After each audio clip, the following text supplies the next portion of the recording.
He was born ceasefire day when I was in the Gulf War. Wow. 28. Oh, amen, amen. So listen, I asked you before before we took our break if you would give us a snippet of one of the poems that you have that you feel like is, one. Well, all of them are influential, but just something that you want to share with the audience. But you have a nugget first Yes. that you would like to impart. And we would love to get some of that educational nugget you're willing to provide to us this evening, sir. I can do that. All right. $5.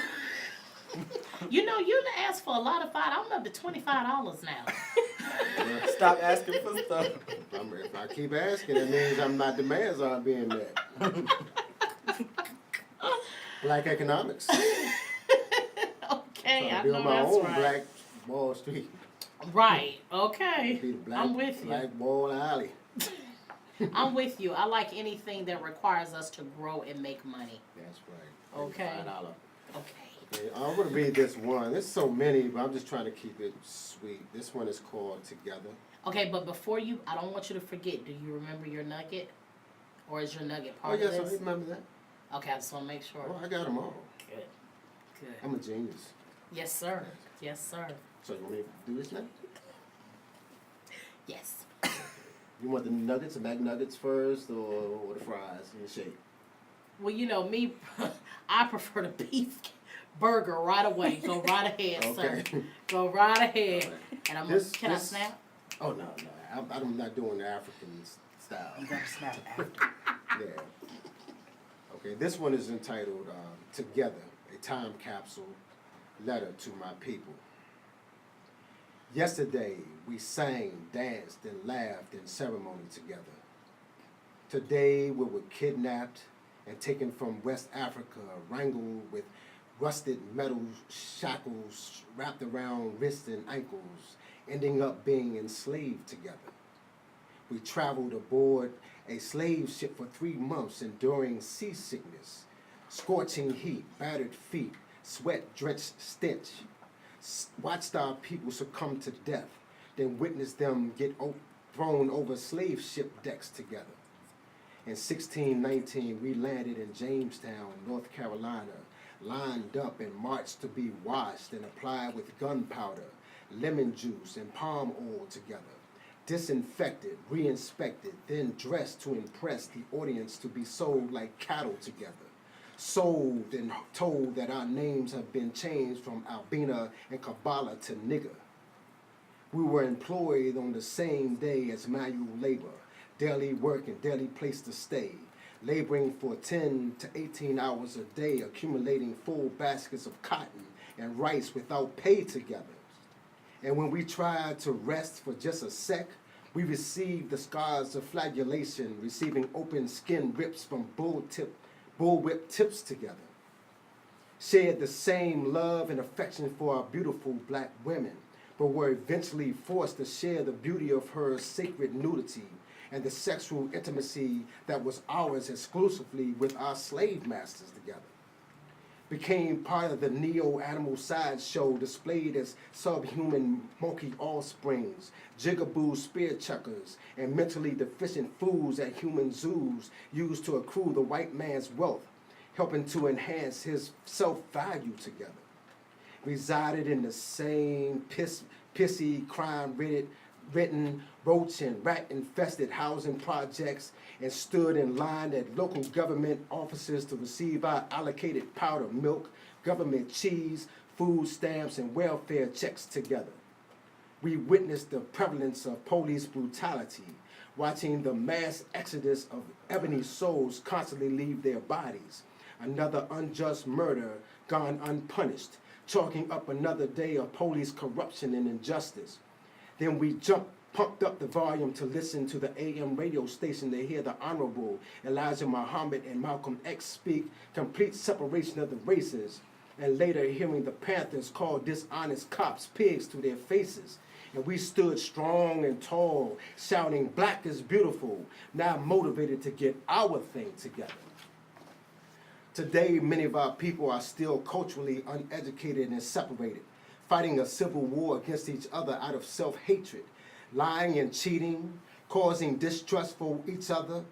not supporting one another, embrace the white man's derogatory title, now calling each other niggers, discrediting the legacy of our forefathers and mothers, and decimating their hard-fought accomplishments by disrespecting and killing one another, which eventually will eventually result in us all becoming extinct together.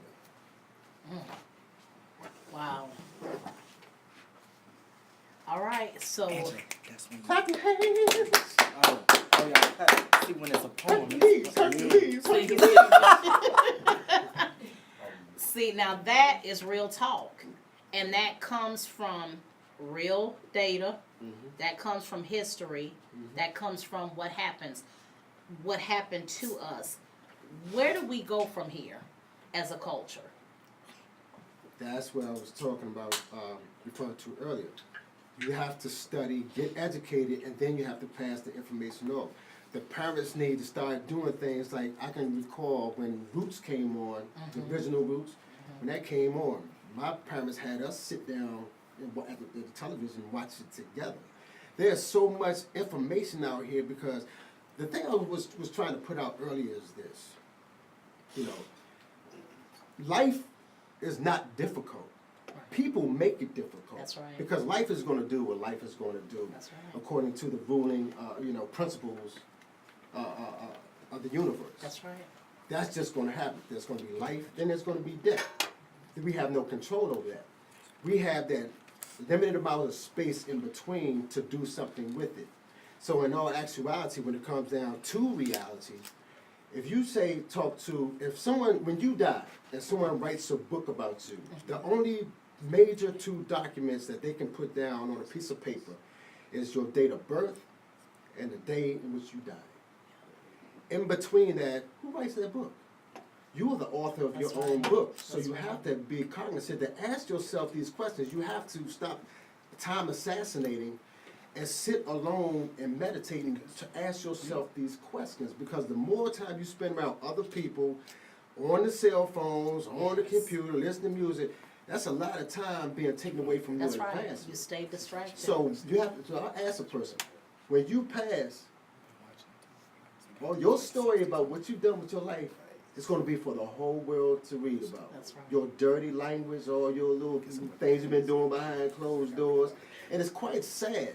So what I like to try to do is have people, older people, to join in with me to try to do something like get a person to leave their physical form to their astral form. When you astral project, it's almost like a death where you can leave your astral project from your body being held by the silver umbilical cord, and you can look back at your body. It's dead. It's nothing but a broken vessel. And then you make the determination, say, what did I do with my life? You understand what I'm saying? Yes. Because on the real, they open the gates of emancipation, with Emancipation Proclamation. That you can leave. We open up the gates. Open the gates to the temple. That sounds like some one of them old black and white movies. And they said, go, right? You left physical slavery. But that's what we talk about. That's right. The game is the psychological slavery. You That's become right. a slave. But check this out, Angela. I mean, you with me now. You with Yes, me. I'm Check with this out. you. Let's go ahead. Yes. If you're not being bound by chains, physically bound by chains in the physical slavery, and you can do this, and you're not in that situation, stop being so selfish, people. Embrace your freedom. That's right. Because if they were to put everybody on the seas and take them back to slavery, That's right. they'll That's be, right. no. That's You right. had your opportunity. If you get paralyzed, you become paralyzed, and you're in a wheelchair for the rest of your life, and you say you want to be a basketball player or something like that, now you want to try to do something? That's right. You don't wait until the tragedy stops. So if you don't have physical change, you're not in physical bondage, and you can able to move around and navigate through around the world, then who's the slave master then? That's right. Wouldn't that be you? That's right. If you can make it so. That's So right. here's the thing. I want you to write this down, my man. I want you to write this down. If you are the slave master of yourself, then doesn't it mean you have the power to set yourself free? That's right. That's right. That's good. So a lot of people apparently they want to be in their servitude. But I want to make people to be accountable for that. I'm holding parents accountable. When you go out with your kids, sometimes you need to go back home. Sit at that table on Sundays. Cook a meal. Yes. Everybody sit at the table with no cell phones. One of the Yes. things in my book is about that too. Yes, Called that's Blacktopia. good. That's It's a good. long Oh, I one. like that. Blacktopia, the way I want to see my world. It's like sit down there, dispense with the cell phones. You'll be all right without it. We grew up, didn't even have a That's cell phone, right. house phone. That's Once I go right. outside to play, I ain't worried about no phone calls. Well, you know what is funny too, and actually our minds work so much better than they do now, because if you notice that a lot of times with the cell phone and technology, you have a lot of memory loss because a lot of You're things are relying in here. upon that. That's right. But back in the day, guess what we had to do? Girl, I want your phone number. Okay, it's 864-2288, you know, and you like, hold on, 864, you know, you knew what, and you ain't forget that number. Exactly. You know what I'm saying? And we definitely have lost a lot of that with technology. hmm And one more thing too, I might add. Another thing for the youth that I always tell I call them like my little students, my little brothers and everything. This is male and female. I mean, they are hood deep. Okay. We talking about Bikehead, Yeah. West End. Yeah. A lot of people know me. Yeah. You know, and I've been doing this from place to place in my military career. I find the spots because I need to go out and do something. Because and I challenge you out there to just do these things right here, these small little things. Sit down with your children and explain to them the Black Panther Party for Self-Defense. Angela Davis, Kathleen Cleaver, Student Nonviolent Coordinating Committee, you know what I'm saying, Southern Leadership Council, you know, the Freedom Riders. And remember, I'm going to ask you two this question. Haven't y'all seen the footage they show every year, Martin Luther King's birthday, when they show the police in Birmingham, Alabama, sicking the dogs and turn on the fire hydrant apparatus on the people, right? Yes. See, the funny thing is that a lot of kids have lost their way. This is done systematically to keep you, because first off, if they didn't want you, if they wanted you to be educated, they would never try to prohibit you from learning how to read in the first place, right? Right. So with this is that you need to, people need to understand, the youth need to know this. Like they say in that gospel song, if he did it before, he could do it again. That's right. Okay, now if you did it before, you can do it again. You know, and what I mean by that is that those weren't just regular grown people that those dogs were sick on. Those were children. That was the Children's March. So all those years, when you don't know that, the Little Rock Nine, high school kids, they Yeah. want to go to school. Yeah. Ruby Bridges, 6 Yeah. years old. James Merlin. Yeah. These people, what the people don't understand, these people were young. Yeah. Teenagers, maybe and some like 20, 23 years old. The Freedom Riders. Yeah.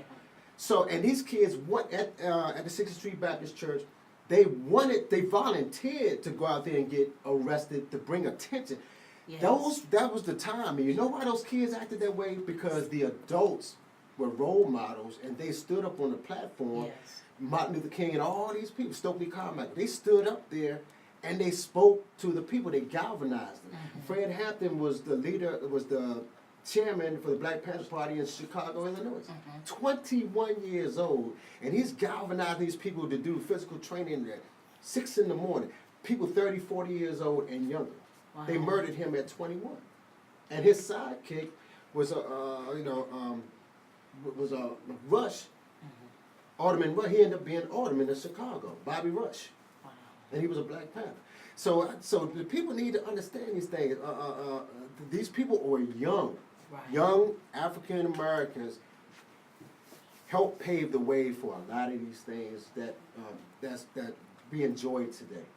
And if they did it then, but they need to understand that they make an impact, and the parents need to do something to go. You can't just talk. You got to be about it. This book right here, what I'm saying about this book, God has blessed me. I understand my purpose. Everyone has their Amen. purpose. Amen. And I understand my purpose because I was down there.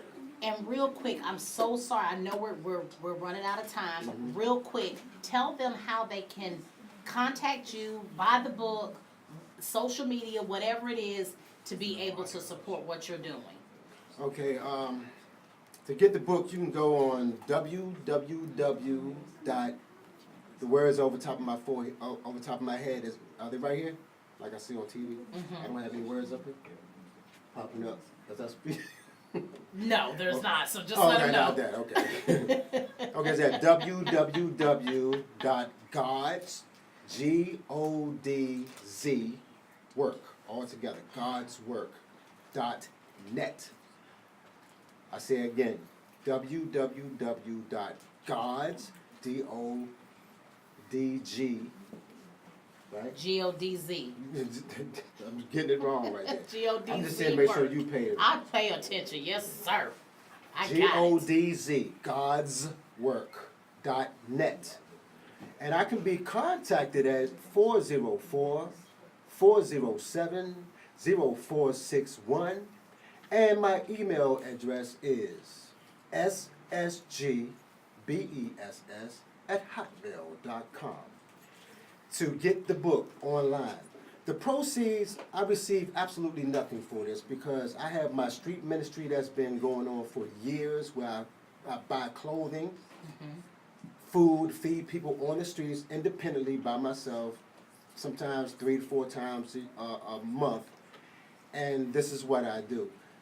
Get prepared for the winter times, buy gloves, scarves, and different items like that they may need on the street or hand warmers. So being part, I have my movement. So everyone knows that when you buy this book, that money goes into the machine and it regurgitates the blessings right back out. That's the way it sounded good to me. By All saying right. regurgitate. I like it. Because now you've just bought some meals.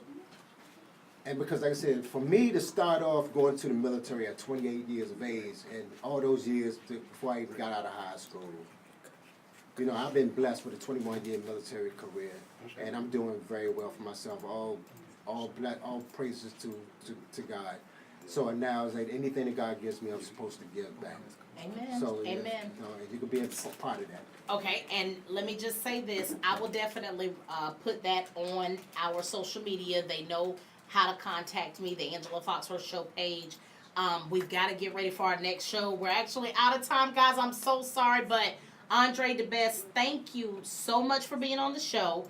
I'll make sure to get the actual information on how they can purchase the book. That way I can put it out there so we can get them to click on it and support. Okay. Hey, Vanessa. All Vanessa. right. AJ. Shake your hand, brother. All right. Thank you guys so much. You're listening to the Angela Foxworth Show right here on 108 Praise Radio. We're getting ready for Hot Wife. Hot Life. Don't go anywhere. Thank you guys. It has been amazing. Remember the Angela Foxworth Show where knowing the truth really matters. I'm always interviewing with a purpose. We're on Instagram at AFoxRadio. Tune in. See you soon. Good night. All power to some people.